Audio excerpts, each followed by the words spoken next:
Chapter 39. This sucks, Salvador said.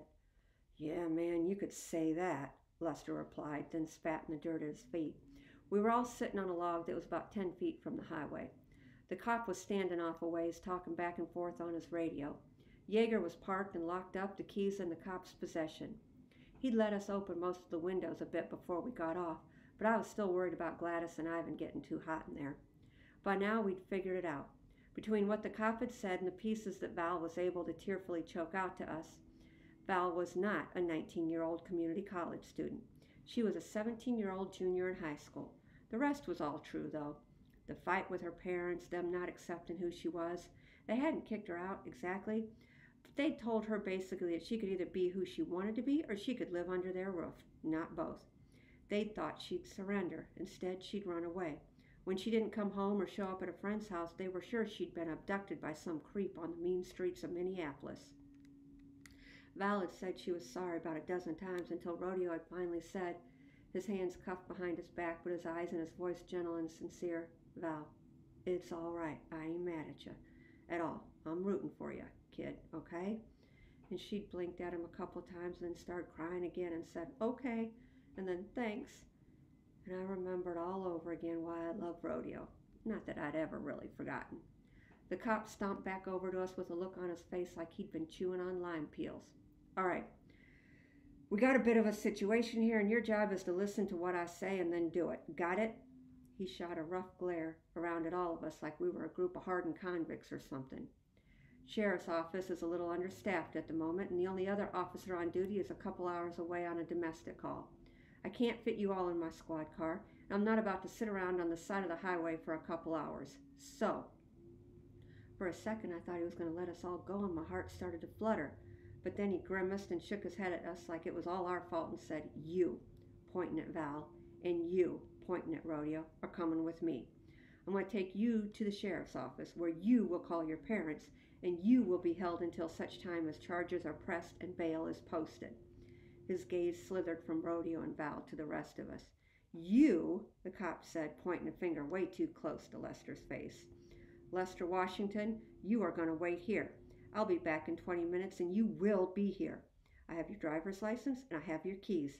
And if you're not sitting right exactly here when I get back, you're looking at resisting arrest and fleeing the scene of a crime, and criminal noncompliance, and a heck of a lot more trouble than you want. Understood? Lester just pursed his lips and nodded, and the cop took an angry step closer. Understood? He asked again, raising his voice. Lester looked at him. Yes, sir, Lester said. And that goes for you kids, too, he said, turning to me and Salvador and jabbing his ugly finger at us. Got it? Right here. Aren't you going to handcuff us, too? Salvador asked flatly. The cop narrowed his eyes. We don't handcuff kids, kid. Salvador just rolled his eyes and looked away. Come on, the officer said, motioning for Rodeo to stand up. Rodeo gave me an apologetic look and rose to his feet, and the cop grabbed him by the elbow and started walking him toward the cop car. After just a couple steps, though, Rodeo skidded to a halt. He turned and fixed me with a serious, heavy look. You got to do this, little bird, he said.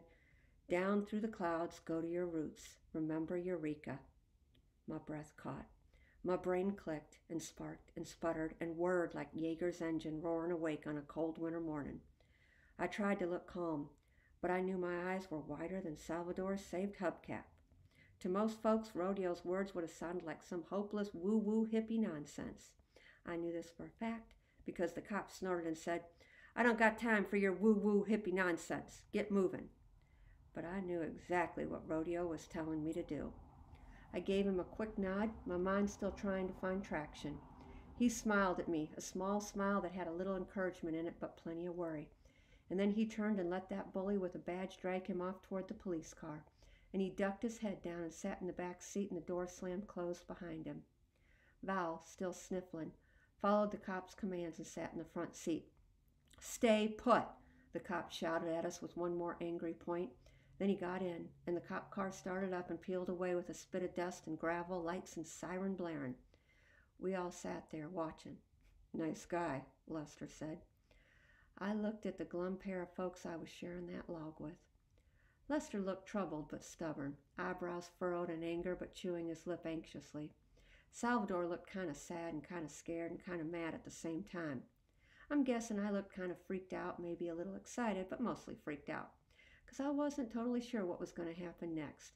But I was totally sure that when that cop and his pointing finger came back in 20 minutes, I sure as heck wasn't going to be there.